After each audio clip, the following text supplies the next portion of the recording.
Thank you for your interest in Cyber Church of Christ. We normally study topics, and our topic today is called Foolishness.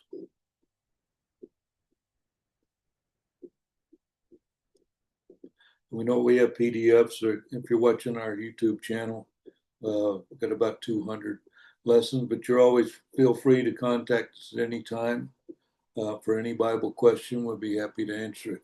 Today's lesson is called Foolishness. Which there's mainly it's just in First Corinthians and in Proverbs that have to do with foolishness.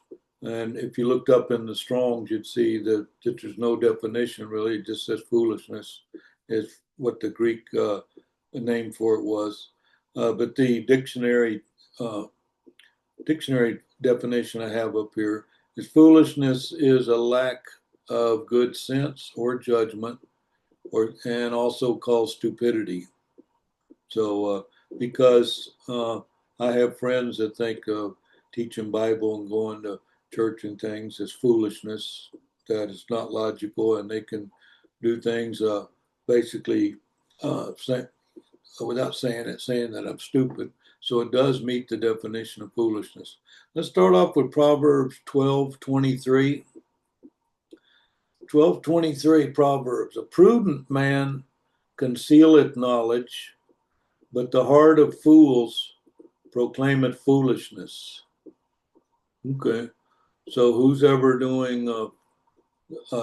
has a heart that's a fool will proclaim what? Foolishness. The things they say are foolishness because they're going against God and the Bible. Well, we're going to get into a little more detail here.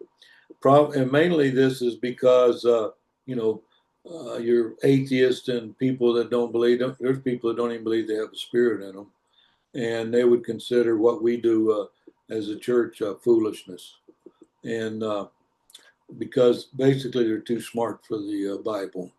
Proverbs 15:14, the heart of him that hath understanding seeketh knowledge, but the mouth of fools feedeth on foolishness.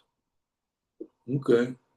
So they feed on foolishness. According to the scriptures, according to the Bible, the fools are the ones that feed on foolishness, like, trying to get richer or insulting those that are believers. But us that have understanding of the scriptures, we seek knowledge. So that's what also bolsters our faith and belief in the scriptures, is we're constantly seeking knowledge. So any man thinketh he knoweth anything, knoweth nothing yet as he ought to know. So we know that verse, so we always seeking knowledge. The mouth of fools are not seeking biblical knowledge. They're actually feeding on their own foolishness. So that's pretty interesting in Proverbs 15:14. All right, to finish our Proverbs foolishness topic is Proverbs 19:3. The foolishness of man perverteth his way, and his heart fretteth against the Lord. So I see that today quite often, where the foolishness, which actually the Bible is calling them foolish and calling them a fool, and what they do as the noun is foolishness. So the foolishness of man perverteth his way. What do you mean by his way? Well, there's only one narrow path to heaven. But what happens is ones that don't want to follow Bible and get the knowledge, well, they have their own way. So that's why it says, hey, this man, which means male and female, gets his way, is because there's people that say, well, I think I'll go to heaven because they have their own way of getting into heaven. And the Bible's calling that perverted. Okay, and his heart fretteth against the Lord. So he's not going to know, and this Lord, all caps, is our Father. No way they're not going to know the word, or actually they would find out that they are foolish if they did want to convert and be getting into the kingdom. Instead, they feed on foolishness. Well, let's look at 1 Corinthians. I'm going to start off because chapter 1 has some details, but chapter 2:14 of 1 Corinthians 2:14 is basically the summary. So we'll do the summary and then we'll look at the details. So let's see what 1 Corinthians 2:14 says. But the natural man receiveth not the things of the Spirit of God. Okay. Well, who does, because there's a colon there. Who does receive the things of the Spirit of God? Well, the spiritual man. Oh, yeah, the natural man, he's not, he going, we just got here. We'll try to measure how we got here, but I don't believe in spirits. I don't believe in the Father or even have a spirit inside me. And so that's what they consider foolishness. So the natural man receiveth not the things of the Spirit of God, for they are foolishness unto him. There's another colon there. Neither can he know them because they're spiritually discerned. Well, you told me you don't even believe there's a spirit in man. Well, how are you going to understand the things of the Spirit of God since you don't believe in spirits? Because that's the only way you're going to learn. So the way you've learned of the Spirit of God is by discernment. So you would be able to discern, separate good from evil, what is the Father's will and what is not the Father's will. Neither can he know them because they're spiritually discerned. So that's what the natural man, the natural man says, I don't have a spirit in me. Don't believe in spirits, don't believe in the Spirit of God. Okay, but why don't you? Because he considers it foolishness. And so he can't even know what the thing Spirit of God is because they're spiritually discerned. So until you first recognize there is a spirit, and of course there's a supreme being spirit, and angels have spirit, and our Lord Master Jesus has a spirit. So that's how they're spiritually discerned. So you don't believe in spirit, you're not going to know any Bible at all. And I see that quite often in society. All right, let's look at some of these detailed scriptures in chapter 1. 1 Corinthians 1, verse 18. For the preaching of the cross is to them that perish foolishness, but unto us which are saved, it is the power of God. So preaching is what? Preaching is foolishness. I don't think I bolded that. Let me see if that'll work. For preaching of the, forgot to bold that foolishness in this verse, which is what I normally do. For the preaching of the cross. Now, who's doing the preaching of the cross? Well, the cross is the final part of Jesus. So you would know from birth the life of Jesus, the death of Jesus, and the resurrection of Jesus to become our high priest. Well, that's what you would be preaching. So to them that perish, that's all foolishness. They don't believe in the Father. They don't believe He sent His Son. They don't believe in a plan. What they do believe is that's all foolishness. So I thought that today I'd do a lesson on foolishness. So that's what the fools do. They're spiritually fooled. Now the guy has an IQ and college education and all. Okay, that's good. What about his spirit? Yeah, so it's our goal in Cyber Church of Christ that all come to a knowledge of the truth and be saved in the end, the judgment day. 1 Corinthians 1:19, the next verse, for it is written, I will destroy the wisdom of the wise and will bring to nothing the understanding of the prudent. Okay, so now the Father's saying here, okay, those that didn't believe, and because they're too smart for the scriptures, that's what this wisdom of the wise is. They go, hey, that doesn't make any sense. Plus, your preaching of the cross is foolish. The whole Bible's foolish. Because why? Because I have wisdom and I'm wise and I'm actually too smart for the Bible. Okay. And so you're going to do what now? Father says, I'll destroy that kind of wisdom, the wisdom of the wise, and will bring to nothing the understanding of the prudent. So yeah, they're saying, well, that's not even logical that you have a spirit in you and that they're going to be judged in the end. Okay, that's because you have an understanding of the prudent, meaning you're not going to believe the spiritual things. You're going to believe the things of a natural man. And in the end, that wisdom will be destroyed. Let's look at next verse, 1 Corinthians 1:20. Let me highlight this. 1 Corinthians 1:20. Where is the wise? Where is the scribe? Where is the disputer of this world? So we have three rhetorical questions there. Hath not God made foolish the wisdom of this world? Yeah, because we're looking at Judgment Day and having our spirit. We're in the book of life, and then we want to judge. We want to be accounted worthy. Look up, and if you're watching this YouTube channel, look up the accounted worthy. We have a lesson on that. Hath not God made foolish the wisdom of this world? So basically, he took foolish and turned it upside down and go, you know who the real fool is? You guys that have wisdom of the world. Well, Father seeks wisdom of the Spirit, wisdom of our Father and His will and His plan that He sent for us to believe. And if we follow that way, that one way, the foolish have many ways. With that one way, then we'll be saved in the end. So their wisdom will be what?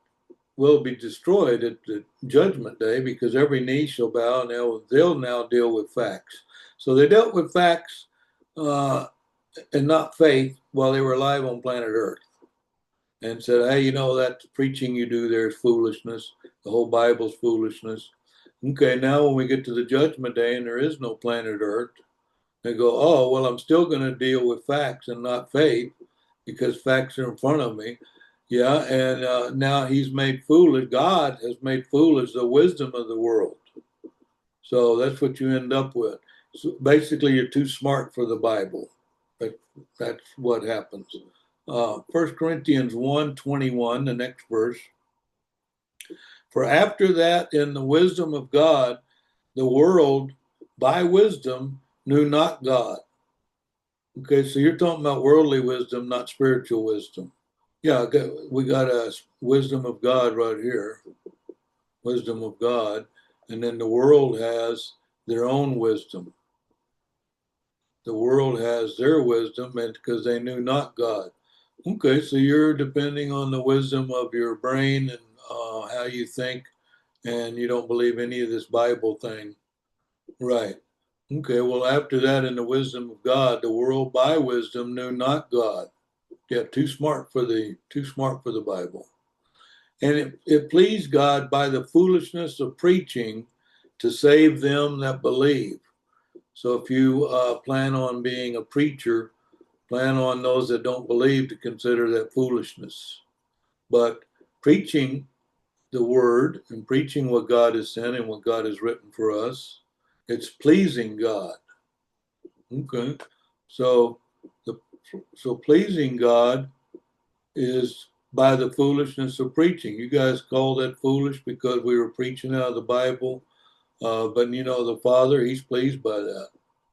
And those that believed, repent, confess, those that are living Christian life and get accounted worthy in the end, they will be saved. To save them that believe. So why are you preaching this foolishness? Well, I'm wanting to please God for one thing, and then I'm wanting to save them that believe. Okay, so he actually just defined what preaching is. To please God, the foolishness of, so God's calling it the foolishness of preaching? Yeah, because that's what it appears to the man that doesn't believe. When I say man, that means male and female. Okay, but he's chosen preaching to pleases him, and then to save them that believe. So there you see how important the job of preaching the word is. All right, we'll skip the next three verses and go to 1 Corinthians 1:25. Because the foolishness of God is wiser than men, and the weakness of God is stronger than men. Okay, so the foolishness of God, and if you looked up, that's actually a different Greek word, but it'll still say foolishness. foolishness of God is wiser than men. So you'll never be as wise as our Father, because why? Well, you're supposed to pray to the Father to get wisdom. So where is the source of wisdom? I don't know, some book somewhere at school. Well, according to this, foolishness of God is wiser than men. So I know you think it's wise. You got yourself real smart, too smart for the Bible. Okay. But even the foolishness of God is wiser than that. So man will never be as wise as our Father. If you want wisdom, pray to the Father for wisdom. That's what Solomon did. And it was granted. So that you want the wisdom of God. And don't pray to the Father and say, hey, I won't be wise in the world. To be wise in the world is already available. You don't need to go to the Father for that. But I do need the wisdom of a Father. Well, I'm going to pray for that and get the wisdom of the Father. Next verse, 1 Corinthians 1:26, for ye see your calling. So this calling comes up all the time in a lot of these lessons that you're seeing on Facebook, on YouTube, have to do with calling on the name of the Lord, which is how you get in the kingdom. Some Church of Christ preachers call it obeying the gospel. It's basically how I heard it through my childhood. For you see your calling, brethren. So who's been called? Well, brethren, it already says it right here in 1 Corinthians 1:26. Okay, for see your calling, brethren. So if you observe the world, then you're going to see what comes after this comma. Hath not many wise men after the flesh, not many mighty, not many noble are called. So they're telling, why aren't you guys worried about your judgment day and getting saved in the end? Because we're wise in the world. That's why. And do you see how noble I am? Men love me. So, well, the ones that have the calling, so let's say I'm one of those that see the calling, and he's calling me a brother to who? Brother to Christ. He's our high priest. So, you're going to see what? You're going to see how that not many wise men after the flesh, not many mighty, not many noble are called. And even those that are called, few are chosen. These aren't even called because they're wise in the world. They're wise men. What are you wise in? Oh, wise in the flesh. Oh, okay. And what is it our Father wants? He wants us to be wise in the Spirit, wise in the Scriptures. So let's look at this last verse. As you can see, a lot of this is 1 Corinthians chapter 1 has to do with how wise the Father is and how unwise man is. Because man says, I'll take the wisdom of the world. We say, I'll take the wisdom of the Father. Okay? So that's the theme I want you to walk away with today.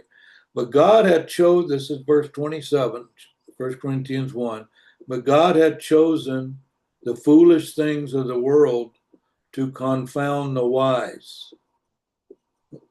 You talking about the wise of the world? Yeah, these guys that are mighty, the noble, or wise men after the flesh. Yeah. Well, they're there because it's part of the test for us. So God has allowed foolish things of the world for man that doesn't believe. It'll confound the wise. How did we even get here?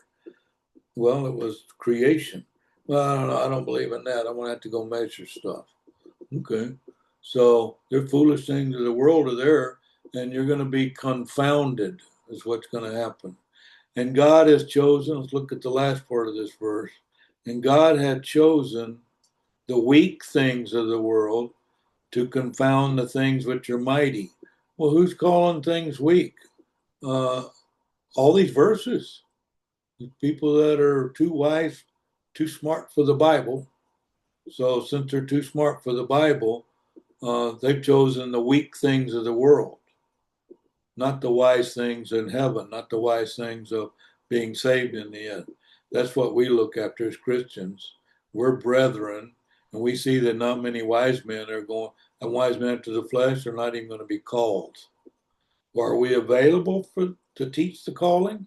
Always. We should always have an answer ready for anybody who has a Bible question. Okay, but he's chosen the weak things of the world to confound the things which are mighty. So you can see there that the confound was noticed here in a couple of the scriptures. So this actually has confound and confound twice in this verse. So God had chosen the weak things of the world to confound. So who's the one confounding the fools?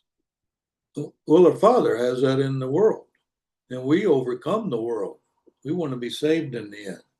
But I'm hoping that you learned something today from today's lesson, that foolishness comes from the wisdom of the world, and spiritual, our faith, is comes wisdom. It comes from our Father, comes from the written word and the living word. So how wise is our Father? Far above our wisdom. We go to the source, we being the Christians, go to our Father for wisdom. The world goes to the world for wisdom. And so those are foolish things. And you know what? It confounds the wise. So anyway, I thought this was a pretty interesting because there's many people I run into that consider, without using the word foolishness, but consider what I'm doing as a waste of time, attempting to preach the gospel. Okay, so the that's going to be it for the sermon. So hold on a second. Let me stop the recording here.